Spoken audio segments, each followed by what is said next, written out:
وقال موسیٰ، اور موسیٰ علیہ السلام نے عرض کی اپنے رب کے حضور، ربنا انک آتیت فرعون وملأہ، اے بے شک میرے رب، ہمارے رب، تو نے عطا کیا فرعون کو اور اس کے سرداروں کو زینتا و اموالا، دنیا کا جو سامان ہے، آرائش ہے اور مال، فی الحیات الدنیا، دنیا کی زندگی میں، ربنا لیضلوا عن سبیلک، یہ اس لیے کہ اے ہمارے رب یہ لوگوں کو گمراہ کرتے پھرے۔ اب یہ دیکھیں، یہ موسیٰ علیہ السلام بھی اس طرح کی جرت کر کے دعا کر سکتے ہیں۔ دیکھو یہ تو سیدھا سیدھا میڑ ہے جو ہم کہتے ہیں تانا، اے اللہ تو نے فرعون کو اور اس کے سرداروں کو اس لیے دنیا کی دولت دی ہے کہ یہ خود بھی گمراہ ہو اور اپنے مال کے ذریعے اوروں کو بھی گمراہ کرتے رہے۔ آج بھی دیکھیں پیسے والے لوگ اچھے بھلے دیندار لوگوں کو گمراہ کر دیتے ہیں، اپنے پیسے کے ذریعے گمراہی کے راستے پہ چلا دیتے ہیں۔ تو موسیٰ علیہ السلام کیا کہہ رہے ہیں کہ یا اللہ تو نے فرعون کو اس لیے پیسہ دیا تھا کہ یہ خبیث خود تو جہنم میں جاتا، اپنے پیسے کی بنیاد پہ لوگوں کو خرید کے انہیں بھی گمراہی کے راستے پہ چلا رہا ہے۔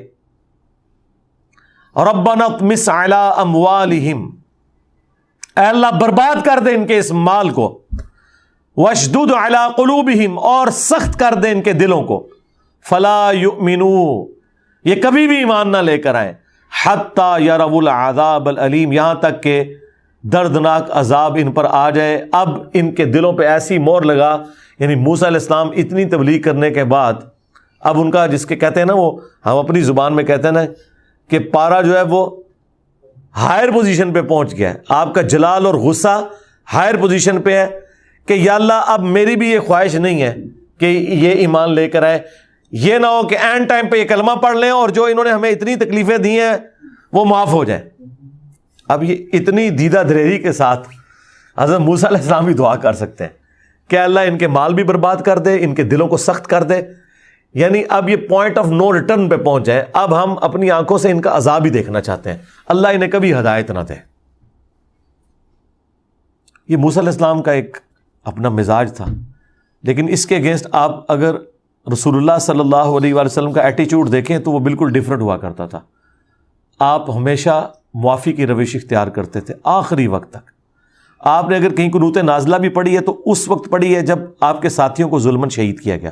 اپنی ذات کے اعتبار سے آپ نے ہمیشہ معافی اور درگزر کی روش اختیار کی ہے، حتیٰ کہ وہ جو تفصیلی واقعہ آیا ہے صحیح مسلم کے اندر، طائف کے موقع پر آپ کی مبارک جوتیاں بھی خون سے بھر گئیں، جو آپ کے پیچھے اوباش لڑکے لگا دیے گئے تھے، پتھر مارتے تھے، اور بلکہ حدیث بخاری مسلم دونوں میں ہے، پہاڑوں کا فرشتہ آیا، اس نے کہا کہ مجھے اللہ نے بھیجا ہے، آپ اجازت دیں تو میں طائف کی وادی کو دو پہاڑوں کے درمیان مسل کے رکھ دوں۔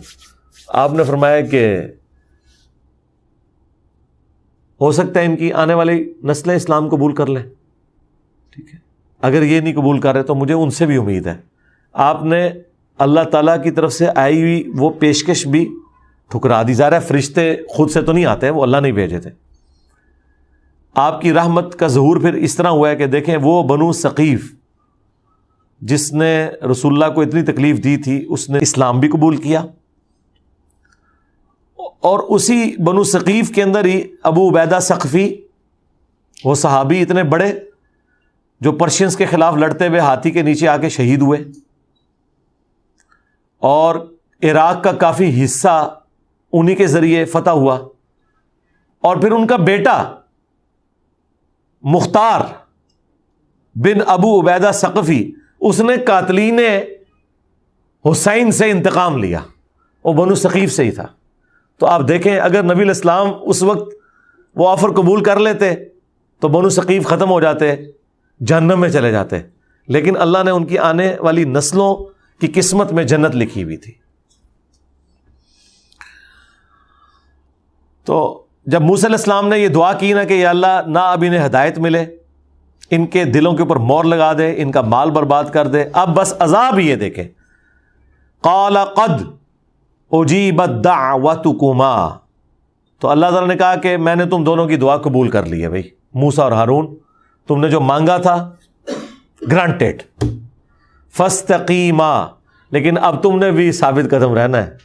یہ نہ ہو عذاب آئے تو پھر تمہیں نظر آئے کہ یہ تو میری قوم کے لوگ ہیں، یا اللہ معاف کر دیں ان کو. پھر تمہارا دل نہیں پسیجنا چاہیے. وَلَا تَتَّبِعَانِ سَبِيلَ الَّذِينَ لَا يَعْلَمُونَ، اور پھر ہرگز نہ چلنا اس طریقے پر جو جاہلوں کا طریقہ ہے. اب اللہ سے مانگا ہے تو بس ثابت قدم رہنا ہے اور انتظار کرنا ہے. اللہ تعالیٰ نے تمہاری دعا قبول کر لی ہے. اب وہ آ رہا ہے کہ وہ دعا قبول کیسے ہوئی ہے. وَجَاوَزْنَا بِبَنِي إِسْرَائِيلَ الْبَحْرَ، تو ہم نے پار لگا دیا بنو اسرائیل کو سمندر کی دوسری طرف. یہ سمندری جھیلیں تھیں کچھ صحرائے سینا میں، وہ پورا پورشن جو آتا ہے. آج کے دور میں وہ ساری جھیلیں جوڑ جوڑ کر نا نہر سوئس بن چکی ہوئی ہے، جو اربوں ڈالر کی کمائی ہے مصر کی. پہلے وہ خشکی، پھر آگے سمندری جھیل آتی تھی، پھر خشکی، پھر سمندری جھیلیں آتی تھی، اور یوں اس صحرا کو لوگ پار کرتے تھے. اس وقت تو اتنے ریسورسز نہیں تھے.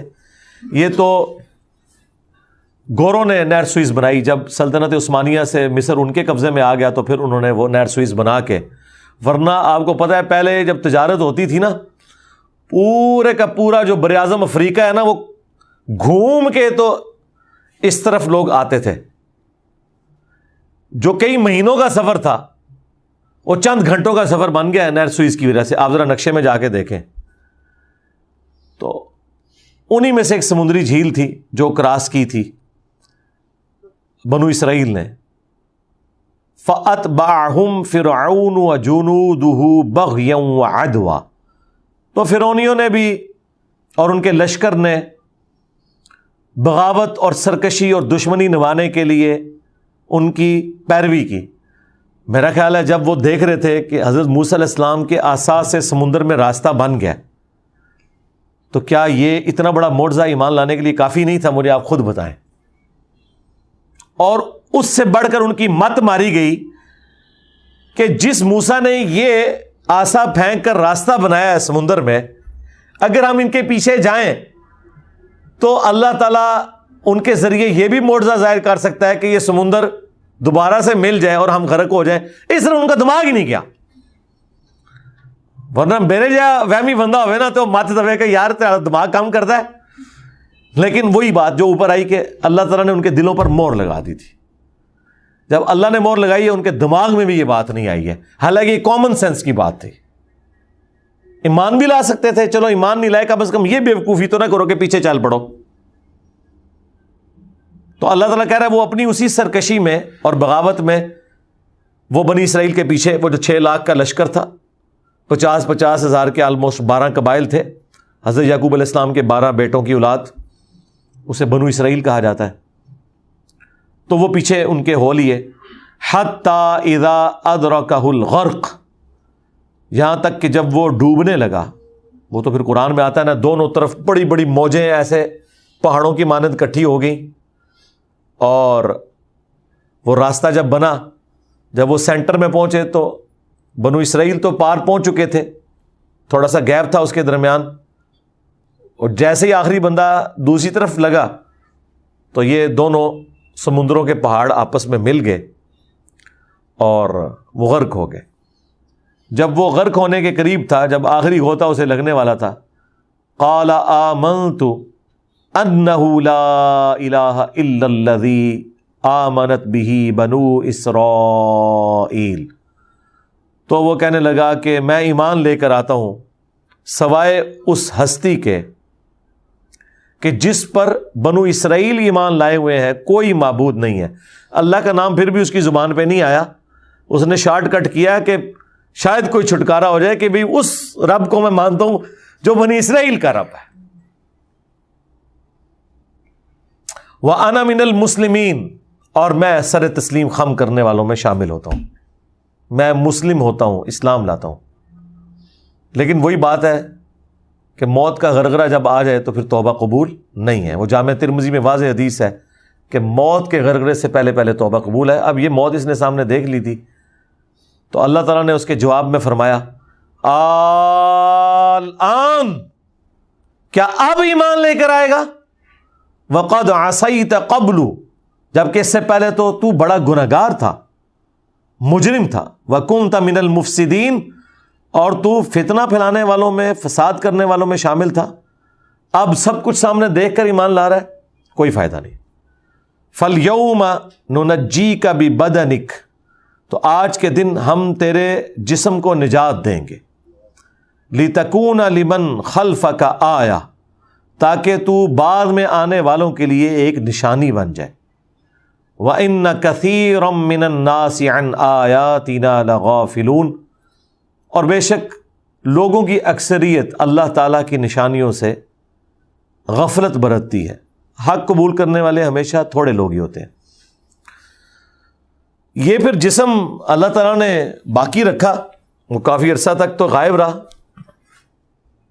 آلموسٹ 8 سے 100-150 سال پہلے یہ ملا، اور باقاعدہ آپ کو پتہ ہے میوزیم کے اندر اسے سیو کیا ہوا ہے، اور یوٹیوب کے اوپر اس کی ویڈیوز بھی رکھی ہوئی ہیں۔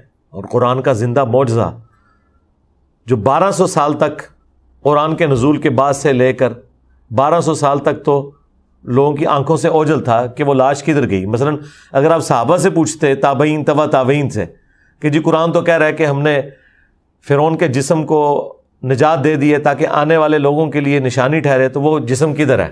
تو انہوں نے کیا کہنا تھا کہ ہے صحیح ہے کہیں، جب اللہ چاہے گا ظاہر کر دے گا۔ جس طرح آج کل لوگ آپ سے پوچھتے ہیں جی یاجوج ماجوج کدھر ہے، بھئی ہم وہی کہیں گے کہ ہے صحیح ہے، جب آئیں گے پتہ چل جائے گا۔ تو دیکھ لیں یہ بھی تو جسم آ گیا نا، اور پورے انٹرنیشنل میڈیا نے اسے کور کیا، اور باقاعدہ اسے میوزیم میں رکھا گیا۔ یوٹیوب پہ آپ جائیں، فرعون کی ممی رکھی ہوئی ہے، وہ باقاعدہ پوری اس کی ڈاکومنٹریز بھی آپ کو مل جائیں گی اس حوالے سے، وہ کس طریقے سے وہ ساری کی ساری چیزیں سیو ہوئیں۔ لا پھر ایک بار وہی بادہ و جام ساکی، لا پھر ایک بار وہی بادہ و جام ساکی، ہاتھ آ جائے مجھے، ہاتھ آ جائے مجھے، میرا مقام ساکی، لا پھر ایک بار وہی بادہ و جام ساکی۔ 300 سال سے ہیں ہند کے میخانے بند، 300 سال سے ہیں ہند کے میخانے بند، اب مناسب ہے تیرا فیض ہو عام ساکی، اب مناسب ہے تیرا فیض ہو عام ساکی،